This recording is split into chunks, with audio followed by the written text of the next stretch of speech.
covering everything that you need to know in talent experience. People applying for new positions, it's like the cherry on top. With the technology to attract talent.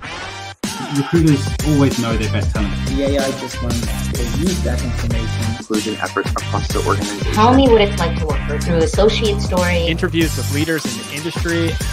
Talk about what's new in HR tech. What are the hot topics? We're here every week, folks. Weekly look at the latest and greatest topics in HR.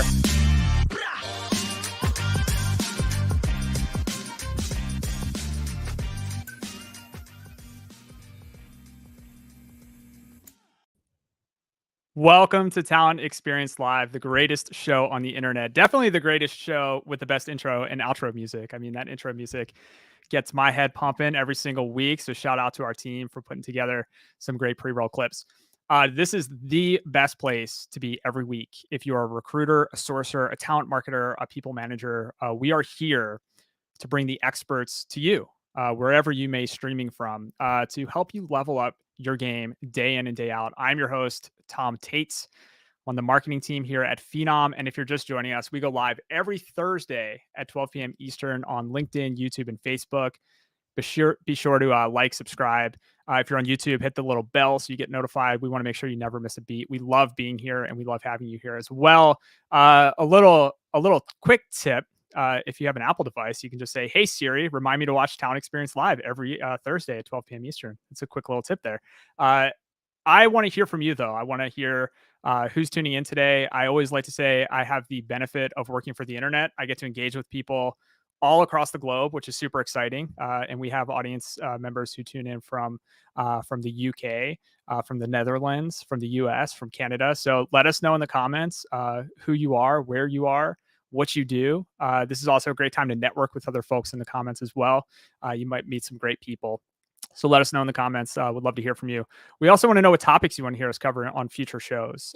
We're super curious. We're planning kind of Q1, Q2. We're planning the slate of shows for the next couple of months, and we'd love to hear from you as well. So let us know what topics you want to hear. No topics are off limits. We love covering the controversial stuff too, so let us know. Talent Experience Live is proudly brought to you by the team at Phenom. Our purpose here at Phenom is to help 1 billion people find the right job. We have a talent experience platform that helps candidates find the right fit faster, employees evolve in their current role, recruiters achieve some of that next level productivity and efficiency, and managers build better teams with data. All of this is powered by some super slick artificial intelligence and machine learning. If you want to learn anything about that, or if you want to sign up for a product tour, head on over to phenom.com to learn more. Shout out to our producer, Justin Devitt. He's behind the scenes. He's pulling the strings. Shout out to our executive producer, Jen Thomas and Patry. They are amazing. They help plan the program content. They connect with our guests. They help us prep. They write amazing titles and headlines. So we couldn't do the show without them. If you're just tuning in to Talent Experience Live, we always do an icebreaker question, right? So today's icebreaker question, I want to hear from you. I want to know what content you are reading, watching, listening to help you level up your game. So this can be professionally, if you're a recruiter, sourcer, talent marketer, whatever your profession is, or personally, whether you read an amazing book, listened to a great podcast, watched a good live stream, whatever. Drop those in the comments. I'd love to hear kind of what you guys are reading, what you're watching, what you're listening to. I'll share a couple of mine too, but I'm going to pop over to the comments as well. See if folks are tuning in. I'll tell you real fast. I have a couple books on my shelf that I'll flash up real quick. A couple of rereads. This one is amazing. This is called Breath, The New Science of a Lost Art by James Nestor. All about breathing, which is surprisingly something we don't do very well. It's one of the best books that I've read earlier this year. So definitely check out that one. It's a great one. Life is all about leveling up, especially in these topsy-turvy times that we're living in. Super challenging. We need to pick ourselves up. We need to lift up each other, not just ourselves. I'm a firm believer in this. And it's not just some people, it's all people, right? And this is especially critical when recruiting and hiring talents. And today we're going to dive deeper into inclusive employment practices for people with disabilities. It's an incredibly important topic. We have an amazing guest. We got a couple folks chiming in the comments here. So Green Lights by Matthew McConaughey. My wife actually read that one and she recommended that. Matthew McConaughey, one of the greats. All right, all right, all right. And he's truly the inspirational guru we never thought we needed. Awesome. So Matthew McConaughey, check that one out. Last year, I actually read a book called All Right, All Right, All Right, and it was about the making of Dazed and Confused, which of course was his first film. We have Christina Matiscu chiming in, Atlas of the Heart by Brene Brown. Brene Brown, always a fan favorite. Laura Solana, Everybody Writes by Anne Hanley. Anne Hanley, amazing newsletter. She has an amazing fortnightly newsletter. If you want to become a better writer, definitely recommend that. And Sarah says, The Untethered Soul, The Journey Beyond Yourself. Awesome. Very cool. Let's bring on our guest because I'm sure our guest has some great ones as well. So today's guest is Andy Traub. Andy is a full stack HR professional. He's done it all.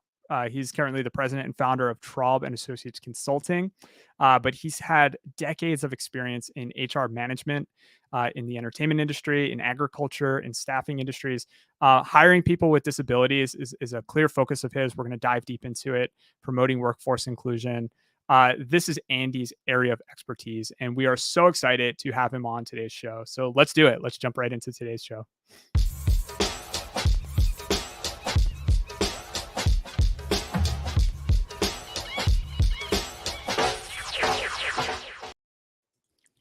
Andy, welcome. How are you?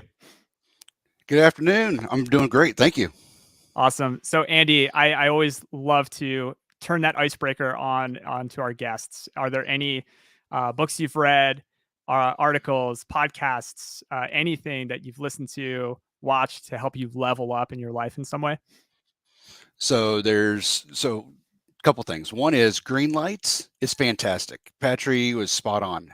I would strongly recommend you to do it on audiobook because it's Matthew McConaughey doing it, and it is some of the best stories coming with that Southern drawl that you could possibly listen. It's awesome, and it was great for my kids. My kids love the book too, and they're teenagers. So that's one. The other thing is I actually read this book. It's called It's Your Ship by Michael Abershoff. It is an amazing read by a former captain in the Navy, talking about management techniques that are applicable to a destroyer or your own business. And so it's fantastic. I love it. I reference it on a regular basis. So it's a great book. That's awesome. Yeah, we'll try to get that in the notes for this episode as well, so people can check that out because that sounds like a great one. I read a book called Turn the Ship Around. And it sounds similar, right? And It's amazing some of the life lessons that are so transferable. When you're piloting a ship or a submarine. That was by David Marquette, I think. A really great book. Awesome. Well, Andy, for all of our listeners and viewers out there that have been watching the show for a while, they've likely caught Luke Carignan on previous episodes, right? So Luke, he's an amazing colleague here at Phenom. He's a friend of the show. He's been on quite a few episodes. He has his own podcast, The Bo and Luke Show. And that show is great. It's awesome. And you were a guest. You were a guest on that podcast last fall. Yes. So shout out to Luke because Luke paired us, right? Luke said, hey, listen, you have to get Andy on the show. And we listened to your episode with Bo and Luke, and it was amazing. So we're super excited to have you here. People don't wake up, as kids and say, I really want to get into HR. Typically, it's not their first choice, when you're growing up. So I'm curious, how did your journey start? How did you find yourself into human resources? Actually, my degree is elementary education. So I taught. I was a third grade teacher. And then circumstances and a school district, it was basically, for the most part, it was by happenstance. So the school district I was going to go to apply for canceled all their new contracts because in the late 90s you could, I know I just stated myself, but late 90s you could actually, probably dissolve your disability employment and your special needs and special education departments or whatever you want to call them. And it flew underneath the radar. And so they covered all those veteran teachers. I found myself without a job, went back to the great school of Kansas State University where I graduated from, and went to the dean and go, well, now what? I graduated with honors. I'm a male in elementary education, but I'm not a substitute kind of guy. I had my own classroom for a while. I just couldn't go in and be a sub. And so he said, try HR. People with education degrees seem to do really well in human resources, and so that's what I did. I was looking for a paycheck. Honestly, I applied for an admin assistant role in HR, and 25 plus years later, here I am. So Yeah, and the HR industry is glad that you found it, right? Because you've done some pretty amazing things. So you might have stumbled in there for a paycheck, but you've really found yourself into this world of helping organizations support people with disabilities. It's a really, I hate to say it's a unique niche, but it does right. feel like a niche, right? And I think that you found yourself in that. So why don't you share with the audience? How did that happen? How did you begin to specialize in this particular area? It was one of those situations to where, again, like kind of like HR, I didn't go looking for it; it found me. Sure. And this is definitely, I had been in HR at that point in time for about 12 years. My destination was C-suite and HR, and I was working with AMC Theaters, and at AMC Theaters, we started a program called Sensory Friendly Films, where you leave the lights on and turn the sound down for individuals with sensory issues, and so they could see first run films the same weekend as their friends and colleagues, but they're not being overstimulated. I'm one who, when I go to the movies, that's the lights go down, sound goes up, and I'm like, let's go. This is this. Yeah. But Yep. if I have sensory issues, that's let's go out the door because I just got overloaded, right? And so anyway, AMC receives the National Award from the Autism Society for Sensory Friendly Films. Our CEO had been with the company about 6 months at the time. The black tie affair, caught up in the moment. He's like, this is, what else can we do? We're a big employer with 26,000 employees at the time. We were one of the largest theatrical groups in the US. And he's like, what can we do? And they said, if you can figure out how to hire people with autism to work with the public, that would be unprecedented. And the CEO said, all right, let's go. We can do that. So he showed up in my office basically the following Monday. And next thing I know, I have a pet project of the CEOs to hire people with disabilities, especially autism, in our theaters. And that was probably the thing that got me. I mean, that was it. That was like, it's a project. You can either choose to do what the CEO asks, or you choose not to. And that's usually a bad career move. And so that's what that's how I got started. And honestly, I did not want to be that company on the 6 o'clock news where I screwed up. My mind, I was fraught with all these landmines that were out there, and I just needed help, and I knew enough to be dangerous. And so we brought in 13 of the greatest people in autism employment and self-advocacy and authors and organizations for 3 days of breakfast, lunch, dinner, drinks, more drinks. It was 3 days solid of just sitting down and trying to figure out how this possibly could work. And that's what I found my catalyst to be. But, you had to go from conception to hire. And so AMC is big. I mean, talk about, we talked about it's your ship, it's changed the ship's direction, whatever that case is. When you're talking large organization, it's kind of hard and it takes time. But I'm glad to say that all those processes, procedures, interview processes that we had to change and tweak, our applicant tracking systems, our assessments, it sounds like a lot, but they were subtle tweaks. We were able to get our first hire in the first 90 days. That's amazing. I mean, 90 days is incredible. And I remember that note, from hearing you on the previous podcast, 90 days is just unbelievable, because, my reaction at first was like, when that project was kind of put on your shoulders and your team's shoulders. I'm not educated in autism, and I don't know how educated you were. So it's interesting to hear you say you brought in the experts. I think that's probably, in retrospect, was that an incredibly smart move on your part to be able to do that? How educated were you at the time, and how much of it was really taking the time to understand the best way to approach the challenge? Well, I think one is I had life experience, so I knew of individuals who were diagnosed with autism, but they were so, I mean, autism spectrum is what they refer to it, right? And so you hire one person with autism, you hired one person with autism, they are, the spectrum is so wide. Sure. And I knew enough of, I couldn't wrap my head around because I knew of an individual and I just couldn't put how that might work, how that individual's autism manifests itself into, how's that going to translate into work? But yeah, to sit back and to learn and be in, the big thing I would say, Tom, is like that 90 days was 90 days of being highly intentional in trying to figure out how this could work. What are some of the barriers that we might have? And it was 90 days, I mean 3 months of just really sitting down and had a lot of aha moments every day. But it was like, if this is what I'm supposed to do, I need to learn. And so partnering with some of these, those 13 experts were really my 13 mentors. They were pouring into me all day long and even on the weekends. It was like, this is what this looks like. This is how, and so I really immersed myself in that. But like I said, if this is the direction, this is what the CEO wants, then that was my runway of clear the deck.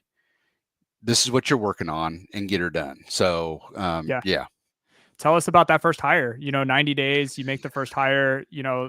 Tell us about how that worked out. You said you didn't want to be on the news, as somebody who screwed up the initiative, right? So how did it turn out?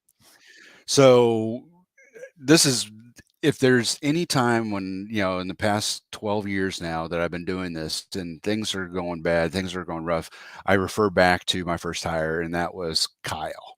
And so people are like, hey, I heard you have this Kyle story. I'm like, yes, I have a Kyle story. He's a living and breathing individual, but he's made such an influence on my life. Really, my trajectory pivoted on the first hire. So we partnered with one of our local school districts and had 5 individuals. We were like really going to be very intentional, making sure people had what they needed to be successful, but also what did we need to be successful. And then they were one of our partners. We had 5 students who went through the process. And one of the moms, then one of the individuals came up to me and said, what happens if my daughter isn't selected? And I thought that was a very simple question, but very profound. And what came out of my mouth next, I was actually surprised by, because I said, if we do this right, you'll actually have fewer no's going forward. It was kind of like my own foreshadowing of like, this could be something significant that we do. And so our first hire, we hired Kyle. Kyle made it through the process. He went through the training. One of the big things that we didn't realize was like job coaches through schools typically only job coach during the school day. Okay. Well, they have to work, and they work outside the school hours. So it's like, how is that going to work? And so we had to go to the Board of Education to actually get a special authorization for a job coach to be paid outside of the school day, which is like, that just didn't seem right. But welcome to the systems that are in place, right? Sure. But anyway, Kyle comes and he goes through the training, and I get a phone call on his first day from the general manager, and I'm like, oh man, I mean, I'm sorry, but if I'm not wanting to be that company on the 6 o'clock news, I'm defaulting to, I screwed up. Right. And so he calls me and he says, hey, Kyle's here. I'm like waiting for the other shoe to drop, like, and he goes, I just want to let you know, it's pretty cool. He's walking around letting everybody know he knows where to be, what time he has to be there, because he has a watch on, but it's too big for him because it's his dad's watch. It had one of those bands that were always, fixed into one spot. You just slip it on and clip it on. And so it's flopping around on his wrist. And I'm like, oh, that's kind of cool. Just was like, that was a heart thing. I was like, oh, okay, all this work. And that's kind of a cool story. So 2.5 weeks later, I get a phone call from the same general manager. And now I'm like, oh, honeymoon's over. Yeah. Something happened. Right. And he's like, I want to let you know. And this is a general manager who's, I think he's 6'4", has less hair than I do. He's just a big guy. And his voice seemed to crack.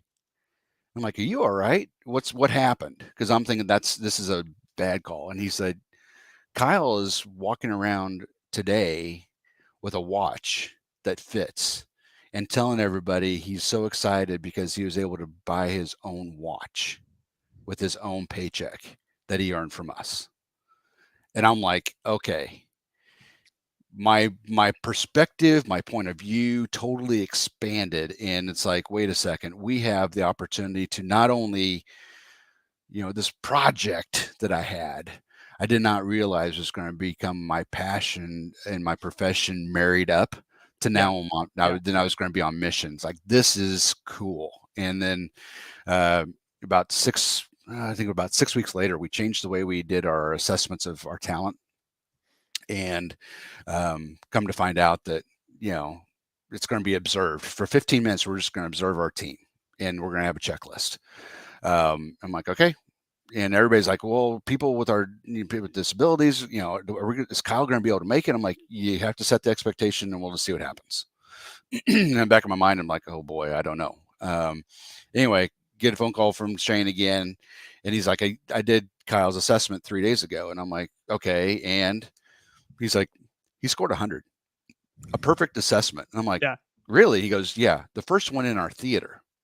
I'm like, really? That's like 100 people. And he's like, yeah. But also, the reason I delayed in calling you, because I wanted to find out if anybody else had 100 in the Kansas City area. Now, Kansas City, for you, those of you who don't know, is home turf for AMC. This is where we're located. This is where the company is. Lots of theaters, lots of employees. And he said Kyle was the first one in Kansas City to score 100. And I'm like, wait a second. Now you're telling me that we're doing well, we're doing good, but now we're hitting business metrics.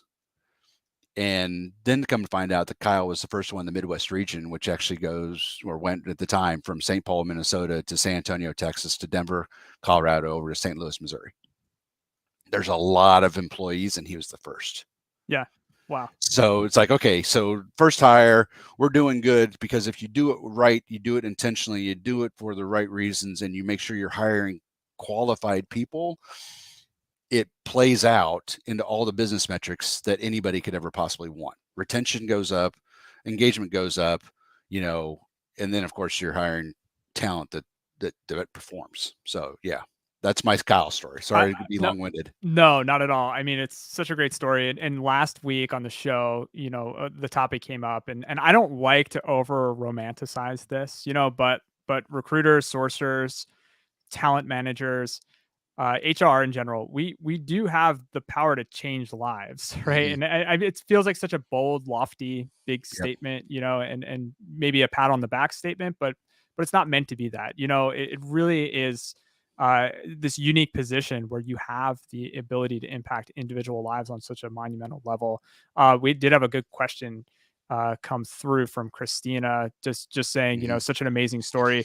Do you keep in touch with Kyle or his family? Like, have you kept in touch with him in any way?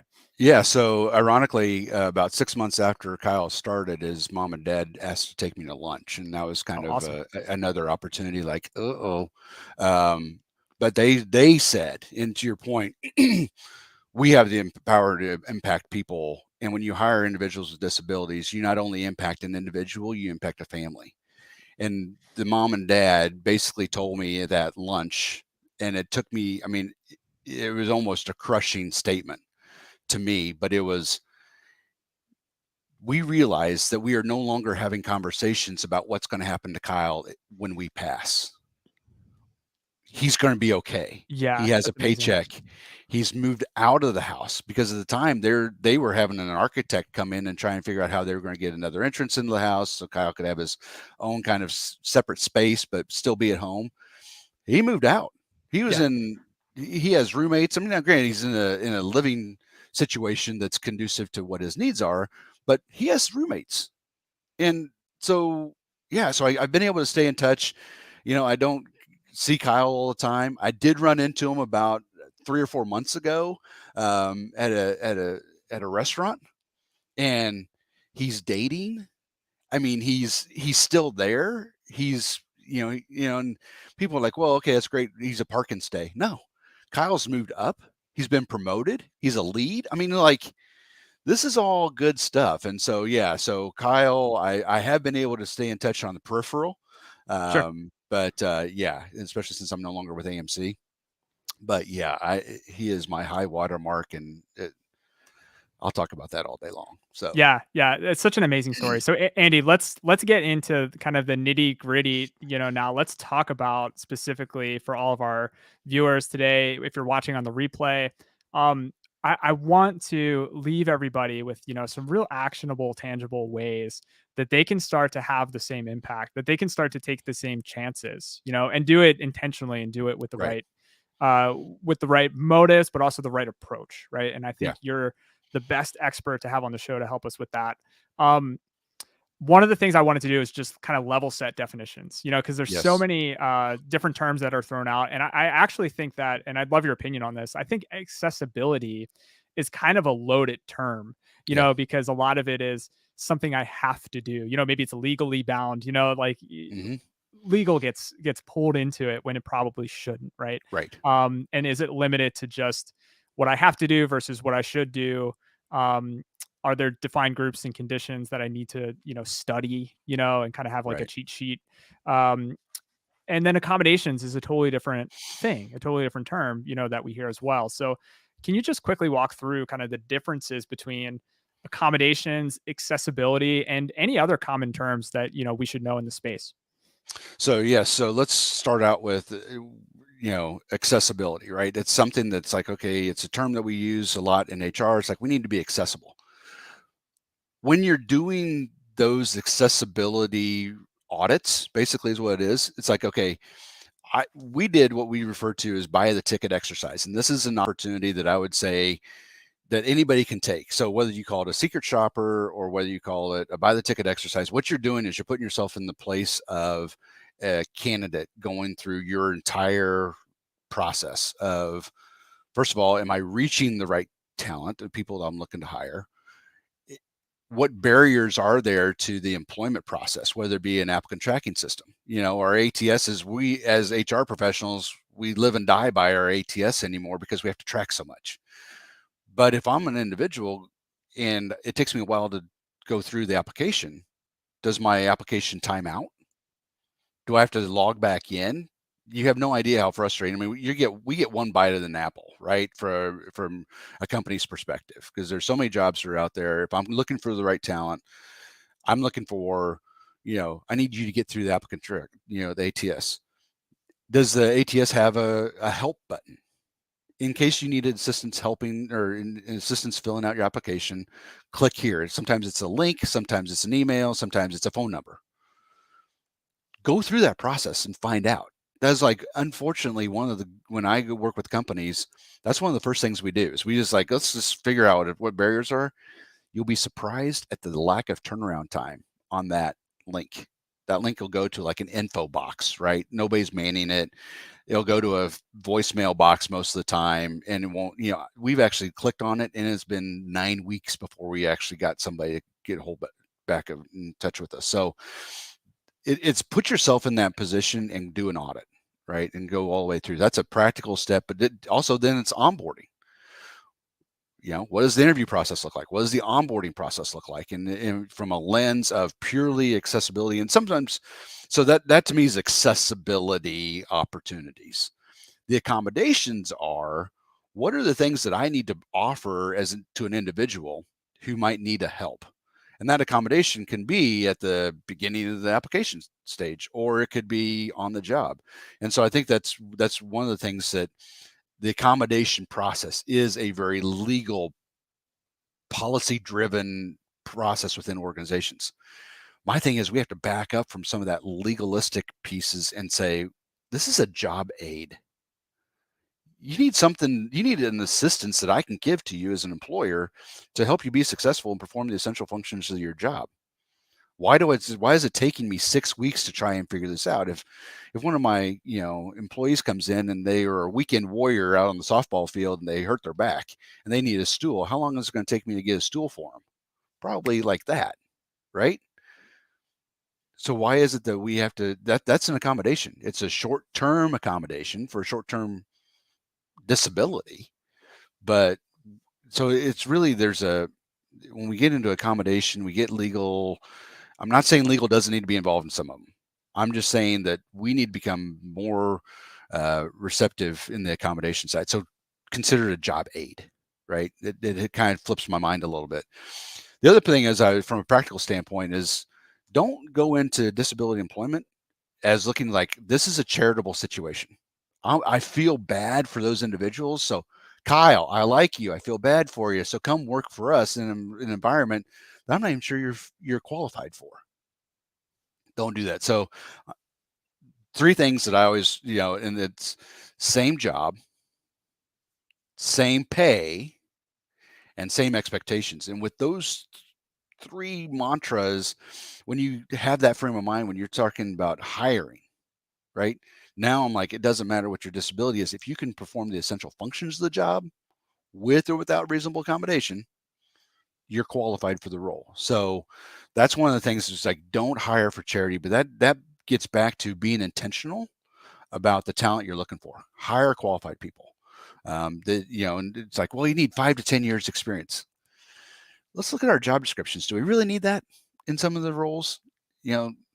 Accountants no longer have to lift 65 pounds, which that used to be the weight of the banker's boxes that they had to lift. Now it's, can you lift a mouse? Can you move a mouse? Right. So so that's another aspect of it, is being intentional from the whole piece, but with the idea that I'm going to hire qualified people in my roles.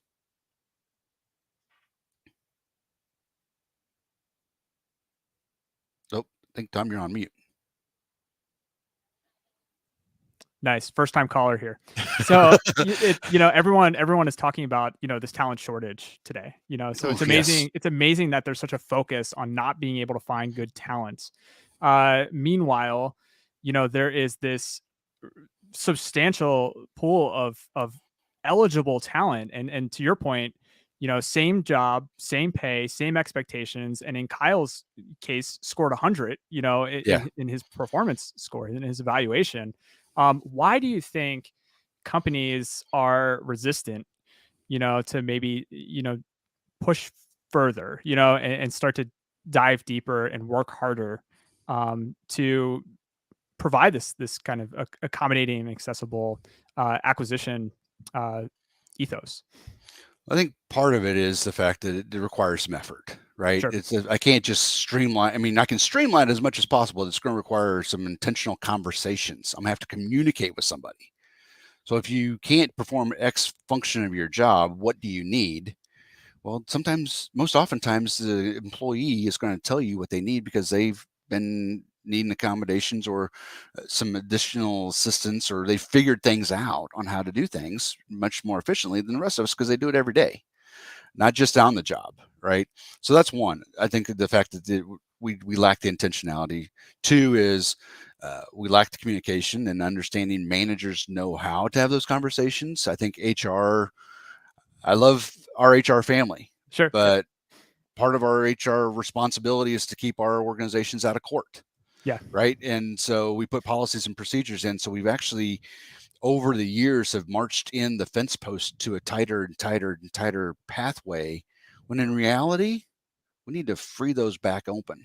Right. It's like we need to be more receptive to our individual needs and of our organization. You mentioned the whole idea of companies, and talent shortages. And here's an idea: don't have a talent shortage. Yeah. Retain your Yep. people, right? Yeah, I sure. mean, and if we're talking about this whole idea that 25% of the U.S. population are individuals with disabilities, that was 2 years ago, pre-COVID. Now we're dealing with this unknown of this whole long COVID phenomenon where people are coming back with, whether it be short-term needs or long-term needs, we don't know yet, right? Because we're Sure. still in this wild west of like, we're trying to figure stuff out.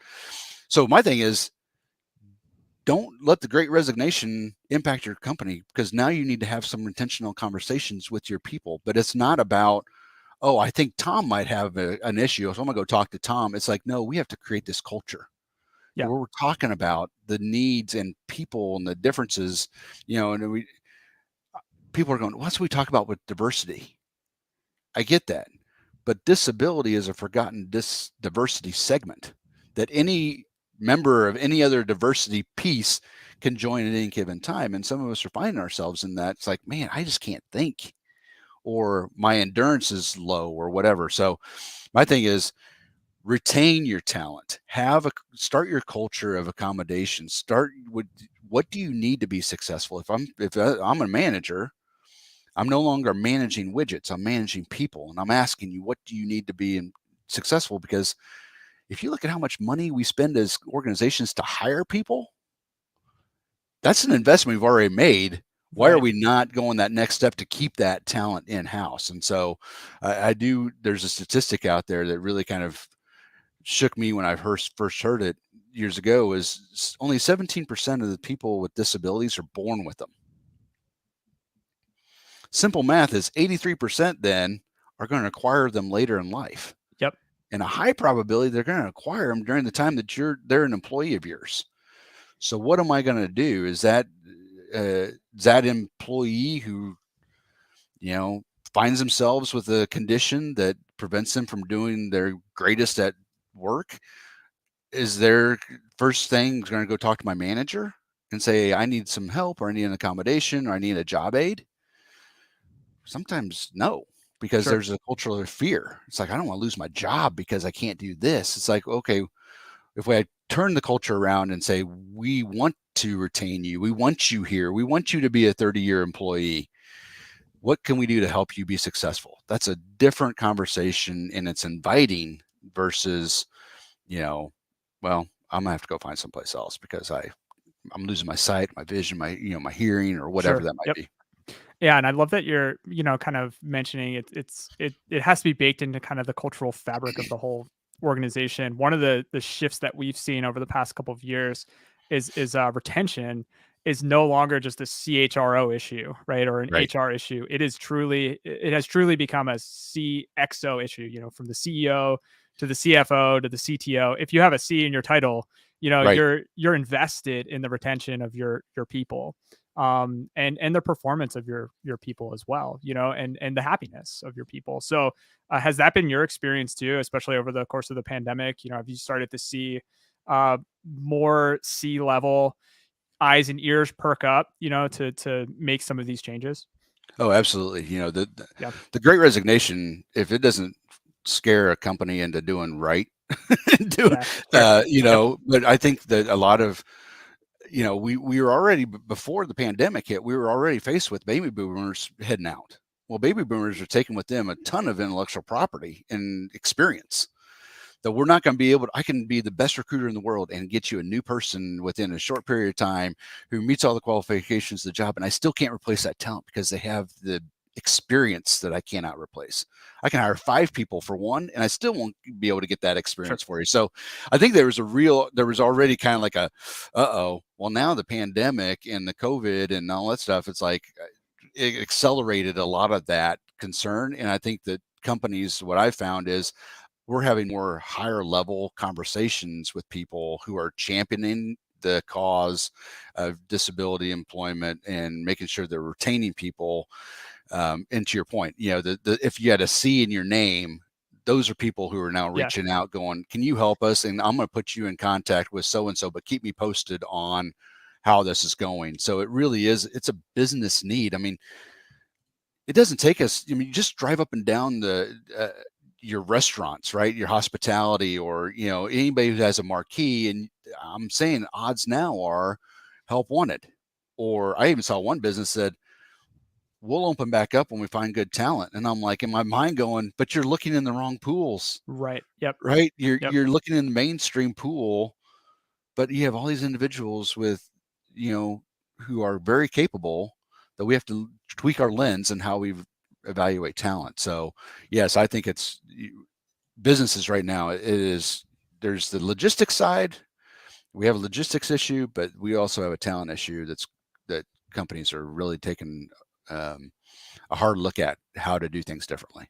Yeah, and I hope this conversation, for all those watching, is helping you understand that, the fear of the unknown. And Andy, you experienced that fear at AMC, and you didn't know how things were going to turn out. For whether you were going to make that first hire, and if you did, how long was it going to take? In your case, 90 days, which is amazing. And then how would it turn out? And in Kyle's case, 100, on his evaluation. And I think the fear of the unknown can keep us from doing some pretty great things. So I think that, for anybody viewing, uh, definitely an opportunity to confront that fear head on, and start to rethink some of these challenges that we have in front of us.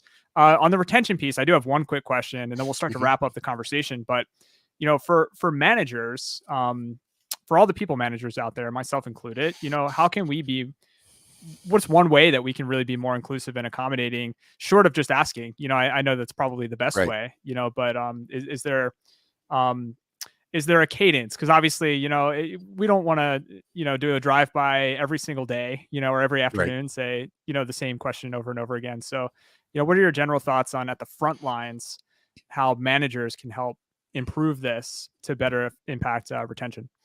One is so before I won't go into my complete HR spiel, right? Sure. Yep. I need to be having communication with my people anyway, right? So Yeah. regular touch bases that are intentional about that individual's experience. How are they doing? What do they need? Is there anything that you need from me as a manager? What we've done is we've actually put if you need something, it's on the employee to ask. In reality, job aids and accommodations really are the responsibility of both. If you're sitting there and I go to my CEO and say, hey, Andy had to be terminated because he wasn't meeting his expectations. Okay, there's an assumption that we've done everything we can to help Andy get through. Well, and the reality is, if I put it on Andy to tell me what he needs to be able to be successful, haven't I just given up the reins? Isn't that my job as a manager of my business to be able to say, here's what I think you might need? Or let's try this. I had a great example, and I'll make it a quick story. We had hired an organization I worked with, did manufacturing, distribution, hired a veteran who had a traumatic brain injury in the service. Fantastic mechanic. He worked on Apaches in the desert. I mean, I'm like, he works on the helicopters in sand. I mean, he's a fantastic mechanic. Hired him on, everything went well, except for the first day. He gets there and he didn't know how to turn on the machine. I'm like, okay, well, new to the machine. The first day he didn't know how to start the machine. It's like, but we've started it up and turned it off a couple times. Come to find out, somewhere in his TBI, traumatic brain injuries, the way his brain was rewiring itself, he couldn't retain that one thing, right? Sure. So his manager went home. She had kids who were doing a project, and she said, hey, give me some of your 3x5 note cards, wrote the steps down, put a hole in it, put a simple 5-cent ring on it, right? And now went and hung it on the guy's machine, and he was able to start up his machine every day. She knew what he needed because she knows the job. She knew what he needed to be successful. And to me, that was just an example of like, own performance of your people, not just, Andy can't do his job. It's like, what do I need to do to help him be successful? And I think that's just a shift that we've become very good at managing widgets and processes and not necessarily managing the people that we've been tasked with. Yeah, and to our conversation earlier about, legal and those processes and finance, it's like if you went that route for an accommodation so simple, right? It Right. would have taken weeks. How much does it really cost, for a pack of index cards and a quick ring, and I think Right. the time and energy and money that we put into dragging something out that could be so simple and so quick, it really does make sense. So hopefully all the people managers out there who are watching this, let this be an opportunity to kind of illuminate, like we can own it. We can own the performance of our people, right? And it starts with communication, and then it ends with quick action. Quick action, Right. simple action in many cases. Awesome, Andy. This has been an amazing conversation. I want to wrap things up, but I want to quickly give you an opportunity. If there's any final thoughts or any last takeaways for our viewers that you want to leave us with, whether it's a quick tip or starting points, or just your thoughts on the future, anything. Floor is yours. So there's a couple of things. One is go through that secret shopper exercise. You'll find yourself being enlightened by your own processes so that's one thing. The other thing is there are, as HR professionals, we do a lot of engagement surveys. We do a lot of different types of surveys for people, and we see a holistic approach on who are we as an organization, what do people feel about working with us, and that sort of stuff. There is a new survey that's out there, and I would encourage you to go take it by one of my colleagues in this space at Global Disability Inclusion.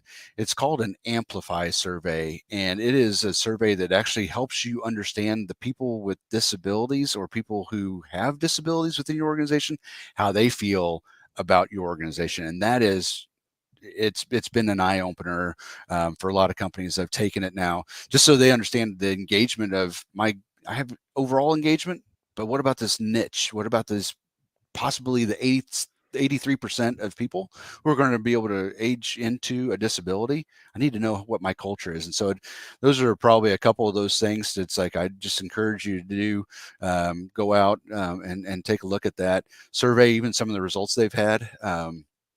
To really dive down into your population. And the last thing I would say is I am one who thought every step was going to be a landmine and was going to be an absolute nightmare as an organization for us.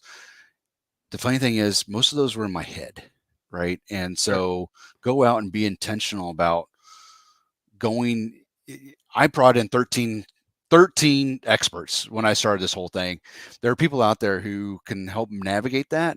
But on the other hand, certainly, take it upon yourself to, if I'm being intentional and this is a business necessity, quite honestly, the company asked me to go out in that minefield, and you will find out that there's actually not that many out there. If you do what's right, everything else is going to take care of itself. I love it. Yeah, take the leap. Take the leap with intentionality. I think there's so much we can pull from this.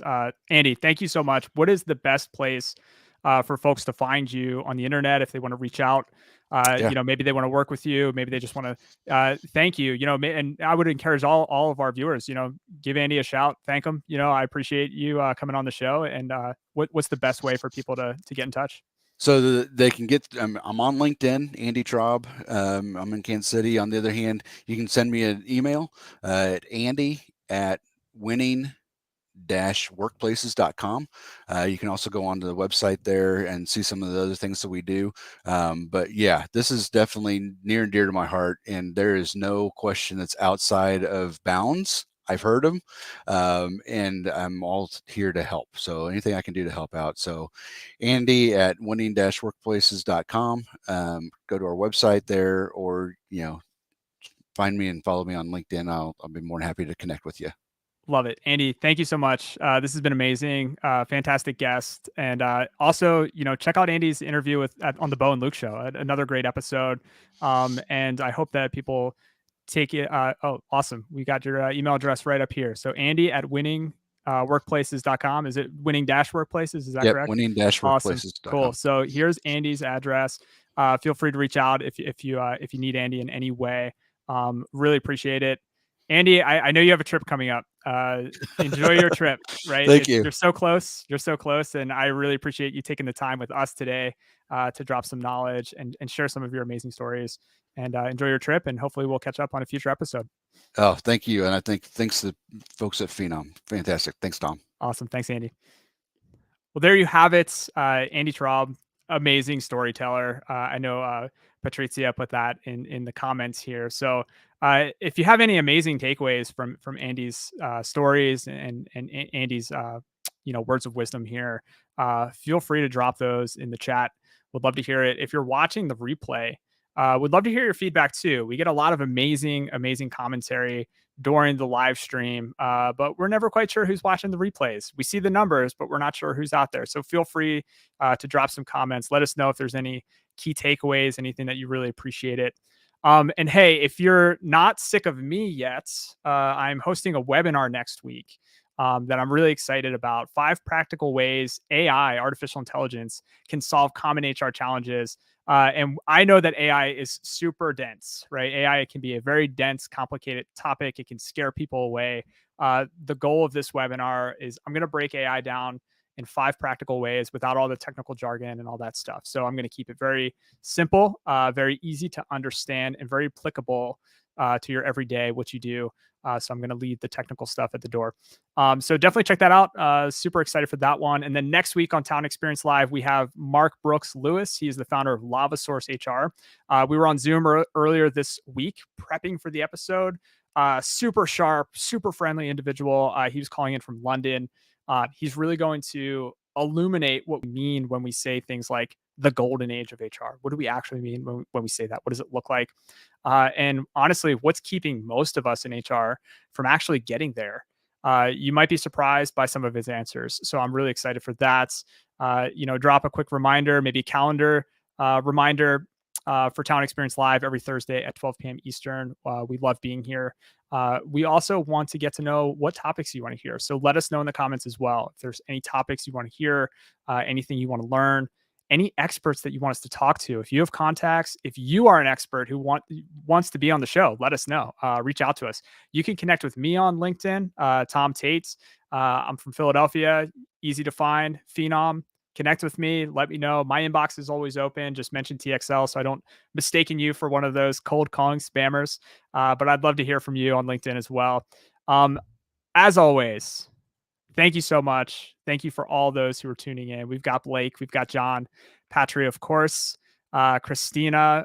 We had so many great books that were recommended as well. Maybe we need to start a book club. We got Green Lights by Matthew McConaughey, Atlas of the Heart by Brene Brown, Everybody Writes by Anne Hanley, The Untethered Soul, amazing. Andy chimed in with It's Your Ship by Captain Michael Abershoff. So lots of great books, great reading lists that you can compile just from joining us on TXL. As always, I want to thank you all for your time and attention. Thanks for spending, your 50 minutes, perhaps your lunch hour with us here at Phenom. We really appreciate it, and we hope to catch you on the next episode.